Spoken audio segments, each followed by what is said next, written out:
अस्सलाम वालेकुम my YouTube family, कैसे हैं आप लोग। आई होप अच्छे होंगे। अल्हम्दुलिल्लाह से मैं भी बहुत अच्छी हूँ। तो यहाँ पर हो गई है सुबह, तो चल रही है यहाँ पर पकाने की तैयारी दोपहर की। तो मैंने यहाँ पर दाल ली हूँ। मैं आज पालक दाल कर दाल बनाऊँगी, तो उसके लिए यहाँ पर मैंने दाल ली हूँ और दाल को अच्छे से वॉश कर लिया है और हरी मिर्च को पीस कर डाली हूँ दरदरा सा। और अब डालूँगी हल्दी और टमाटर को डालूँगी कट किए हुए। तो मैंने बड़े बड़े ही टमाटर रखी हूँ। तो टमाटर को डालने के बाद हम दाल में भाजी को भी धोकर डाल देंगे। मैंने भाजी को अच्छे से चुनकर साफ धो कर ली हूँ। तो यहाँ पर भाजी को डालकर हम दाल को गलने के लिए रख देंगे। तो दाल भी मेरी अच्छे से गल गई है, आप देख सकते हैं कितनी अच्छी गल गई है दाल भी। तो अब हम दाल को लगाएंगे तड़का और इस तरीके से बनाएंगे। पालक डाली हुई दाल तो अच्छी भी बनती है। तो मेरे बच्चे तो पालक की सब्ज़ी नहीं खाते, तो मैं बच्चों को पालक खिलाना होता है। तो इस तरीके से दाल में डालकर बनाती हूँ तो खाते हैं शौक़ से। तो मैंने दाल में डालकर बनाई हूँ और इस तरीके से बनाएंगे पालक वाली दाल तो बहुत अच्छी लगती है। तो यहाँ पर मैं दाल को तड़का भी लगा रही हूँ, सिंपल चीज़ों से तड़का दे रही हूँ। तो यहाँ पर हमारी दाल बनकर तैयार हो गई है, पालक डाली हुई। तो नमक मैं बाद में से डालती हूँ दाल में, दाल पकने के बाद, क्योंकि हम नमक पहले ही डालेंगे तो हमारी दाल अच्छे से गलती नहीं है। और ये हरा धनिया कट किया हुआ सूखा है, ये मैं सुखा कर रखी थी, क्योंकि सुखा कर रखेंगे तो बहुत दिन चल जाता है। तो ये भी डाल दी हूँ। यहाँ पर मैं कोथिंबीर भी कट की हुई। तो आप देख सकते हैं कितनी अच्छी हमारी दाल बनकर तैयार हो गई है। और खाने में तो इतनी मज़े की बनी थी, मैं क्या ही बताऊं। तो बच्चे लोग भी मेरे शौक़ से खाते हैं और खिलाने का तरीका है। तो सब्ज़ी नहीं खाएंगे तो इस तरीके से कुछ ना कुछ कर कर खिलाना है, क्योंकि ये चीज़ों में ये चीज़ें खाना अच्छा होता है। तो मैं इसी तरीके से दाल बनाती हूँ, कभी बच्चे लोग को खाने के लिए देने का रहा तो, क्योंकि इस तरीके से बनाएंगे तो बच्चे जो चीज़ शौक़ से खाते हैं हम उसमें डाल कर बनाएंगे तो बच्चे खाएंगे भी। तो यहाँ पर बन गई है दाल। अब मैं लगाऊंगी चावल का कुकर। तो यहाँ पर मैंने चावल भी ली हूँ अपने हिसाब से, और चावल को भी अच्छे से धोकर उसमें भी नमक डालकर थोड़ी सी कोथिंबीर डाली हूँ कट की हुई। और जिसमें मैंने दाल गलाई थी उसी कुकर में मैंने चावल भी लगाई हूँ। तो मिलते हैं थोड़ी। अस्सलाम वालेकुम माय यूट्यूब फैमिली। तो देखिए यहाँ पर अभी दूसरे दिन की सुबह हो गई है और मैं बना रही हूँ बैगन। तो बहुत आसान सी रेसिपी होती है, मैं आप लोगों को रेसिपी भी दूँगी, खीमा डालकर बनाऊँगी। तो चलिए बनाते हैं बैगन की सूखी सब्ज़ी खीमा डाली हुई। पहले तो सबसे पहले हमें बैगन को छोटे छोटे टुकड़ों में कट कर लेना है।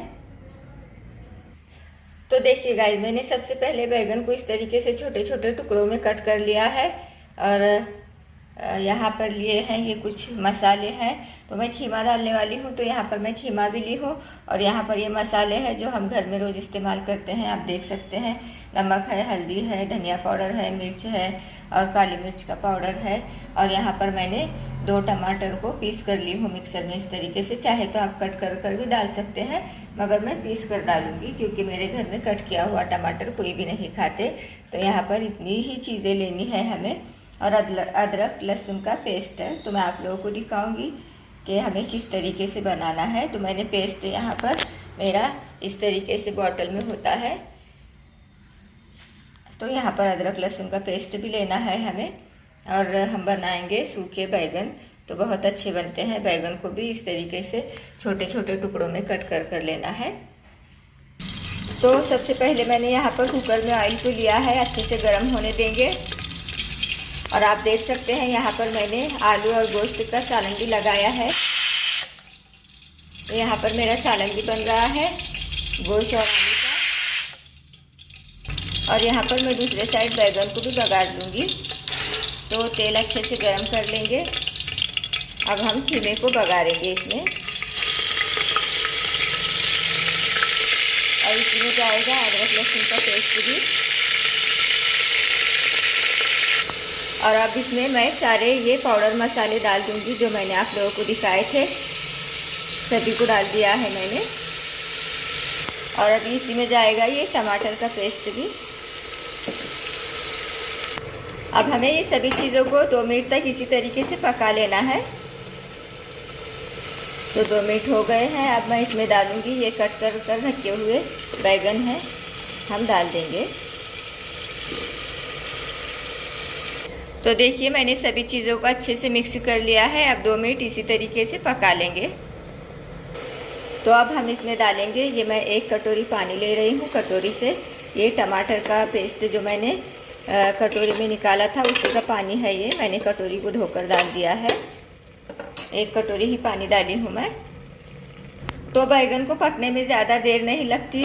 मैं वैसे भी कुकर में लगा रही हूँ और मैंने थोड़ा सा ही पानी डाली हूँ। अब मैं इसकी 2 सीटी ले लूँगी। तो यहाँ पर मैंने कुकर को ढक्कन लगाई हूँ और सालन को रख दिया है पकने के लिए। तो यहाँ पर मैंने 2 कुकर लगाई हूँ। इसमें बन रहा है पतला सालन और इसमें बन रहा है सूखा सालन। तो यहाँ पर मैंने गैस को बंद कर दिया है। इसे ठंडा होने देंगे कुकर को। इसकी सीटी जाने के बाद हम खोल कर देखेंगे कि हमारे बैगन अच्छे से बने हैं कि नहीं। तो देखिए गाइस, यहाँ पर हमारी बैगन की सब्जी बनकर तैयार हो गई है। अब मैं इसे निकालूंगी एक कढ़ाई में।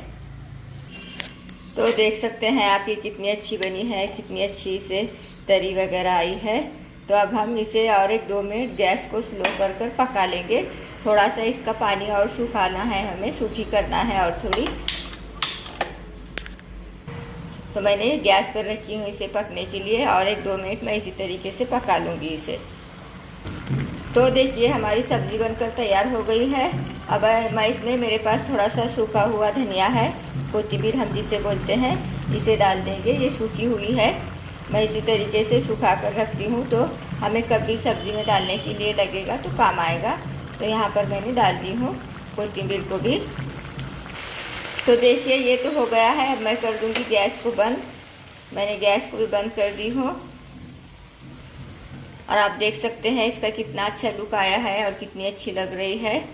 और जितनी अच्छी लग रही है खाने में तो उससे भी अच्छी लगती है। हम इसे रोटी के साथ, चावल के साथ या चपाती के साथ, किसी भी चीज़ के साथ खा सकते हैं। तो ये बहुत अच्छी लगती है सब्ज़ी बैगन की।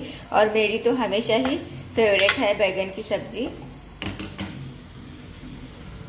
तो आप भी मेरी रेसिपी को ट्राई करते रहिए गाइस, क्योंकि बनाना तो सभी को आता है। ऐसा नहीं कि कोई चीज़ किसे बनाना नहीं आती, मगर हर एक की अपनी अपनी एक रेसिपी होती है। तो हम उसी तरीके से भी ट्राई करेंगे। हम तो बनाते ही हैं, मगर कुछ अलग भी ट्राई करेंगे तो हम देख सकते हैं कि वो भी अच्छा बनता है कि नहीं। तो रेसिपी हर किसी को बनाना तो आता ही है, मगर हम एक दूसरे का भी देख कर सीख सकते हैं, ट्राई कर सकते हैं। तो आप भी ट्राई करते रहिए मेरी रेसिपी को। तो देखिए गाइज, वहाँ पर बैगन की सब्जी बन गई है और यहाँ पर आलू और गोश्त का सालन भी बन गया है। मैंने आप लोगों को रेसिपी तो नहीं दी हूँ, मगर मैं दिखा रही हूँ, बता रही हूँ कि मैंने आज दोपहर में क्या बनाई हूँ। यहाँ पर बना है आलू और गोश्त का सालन और बैगन की सब्जी। तो मैं इसमें थोड़ा सा हरा धनिया डाल दूँगी, कोथिंबीर। तो मैंने यहाँ पर सालन का भी गैस बंद कर दी हूँ और आप देख सकते हैं कि हमारा सालन भी कितना अच्छा बना है। और मेरे बच्चे इसी तरीके से खाते हैं, गोश्त में आलू डले हुआ सालन। तो मैं इसी तरीके से बनाती हूँ आलू डालकर, क्योंकि बच्चे जैसे खाते हैं वैसे बनाएंगे तो बच्चे शौक़ से खाते हैं। तो यहाँ पर बना है ये आलू और गोश्त का सालन, जो बहुत ही अच्छा लगता है खाने में। और अब मैं मंगाई हूँ यहाँ पर पालक। ये कल मैं दोपहर में बनाऊँगी सूखी सब्जी इसकी, और मैं ज़्यादातर यही बना रही हूँ। और मेरे बच्चे सब्ज़ी नहीं खाते इसकी सूखी, तो मैंने दाल में भी बनाई हूँ डालकर, तो बच्चे उस तरीके से खाते हैं। तो मैं दाल में बच्चों के लिए डालकर बनाती हूँ और हस्बैंड जी के लिए, मेरे लिए सूखी सब्जी बनाती हूँ। और ये खाना भी अच्छा होता है सेहत के लिए, पालक खाना। तो कल बनेगी ये पालक की सब्ज़ी। तो यहाँ पर चाय भी बन गई है। अभी हो गया है हस्बैंड जी के उठने का वक्त। तो यहाँ पर हमारी गर्मा गर्म चाय भी बनकर तैयार हो गई है।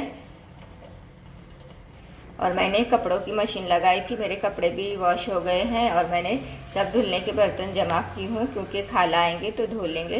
तो मेरा सुबह सुबह काम जल्दी ही हो जाता है, रोज़ का ही है मेरा ये, क्योंकि बच्चे जाना होता है तो मुझे उठना भी जल्दी ही होता है। तो फिर एक बार उठ जाएंगे तो फिर बच्चे जाने के बाद मुझे नींद भी नहीं आती है, तो मैं अपना काम कर लेती हूँ जल्दी जल्दी। तो अभी मेरा बहुत सारा काम तो हो गया है, आधे से ज़्यादा काम। तो अभी छोटे छोटे काम होते हैं तो मैं ये चलते फिरते करती हूँ, जैसे कि डस्टिंग वगैरह करनी होती है, टेबल वगैरह साफ़ करने होते हैं, तो वो काम तो मैं चलते फिरते भी करती हूँ। और मैंने आपको ये टेबल भी बहुत बार दिखाई हूँ, ये तो हमेशा साफ़ ही रहता है क्योंकि मैं सबसे पहले यही काम करती हूँ, क्योंकि मेरी जो भी पकाई हुई चीज़ें होती है मैं यहीं पर रखती हूँ। मेरे कट्टे पर कुछ भी नहीं होता, तो मैं इसे भी साफ़ कर कर मेरी सारी चीज़ें जो मैंने पकाई हूँ इसी पर होता है मेरा सारा। तो यहाँ पर पेपर भी आ गया है, मैं दूंगी हस्बैंड जी को पेपर और चाय। तो चलिए गाइज, आज के ब्लॉग में इतना ही। अगर आप लोगों को मेरी वीडियो अच्छी लगी है तो मेरी वीडियो को लाइक कमेंट कीजिए। चैनल पर नए हैं तो चैनल को सब्सक्राइब ज़रूर से कीजिए। अपना ख्याल रखिए और अपनी दुआओं में हमें भी याद रखिए गाइज। तो कल मिलेंगे एक नए ब्लॉग के साथ, तब तक के लिए बाय बाय, अल्लाह हाफिज़।